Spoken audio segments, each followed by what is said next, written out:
وطر کی نماز 3 رکعت واجب ہیں، اس کے پڑھنے کی تاکید فرض نمازوں کے برابر ہیں۔ قصداً یا سہواً چھوٹ جائے تو اس کی قضا واجب ہے، اور بلا عذر قصداً چھوڑنا بڑا گناہ ہے، اور اس کا تارک بھی فرض نمازوں کے تارک کی طرح فاسق و گناہگار ہوتا ہے۔ وطر کی نماز کا وقت عشاء کی نماز کے بعد سے لے کر صبح صادق سے پہلے تک ہے۔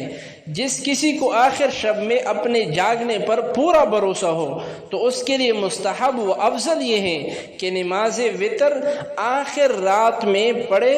اور اگر اٹھنے میں شک ہو اور قضا ہونے کا اندیشہ ہو تو عشاء کی نماز کے بعد ہی پڑھ لینا چاہیے۔ وطر کی نماز پڑھنے کا طریقہ یہ ہے کہ 3 رکعتیں ایک سلام کے ساتھ پڑھی جائے، اس طرح کہ 2 رکعتیں اور نمازوں کی طرح پڑھ کر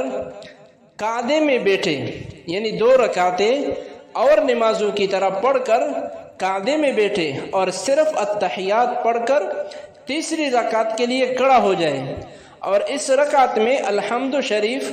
اور سورت پڑھ کر اللہ اکبر کہتا ہوا دونوں ہاتھ تکبیر تحریمہ کی طرح کانوں تک اٹھائے، اور پھر ہاتھ باندھ کر دعائے قنوت پڑھے، پھر اللہ اکبر کہہ کر رکوع میں جائے اور باقی نماز معمول کے مطابق پوری کرے۔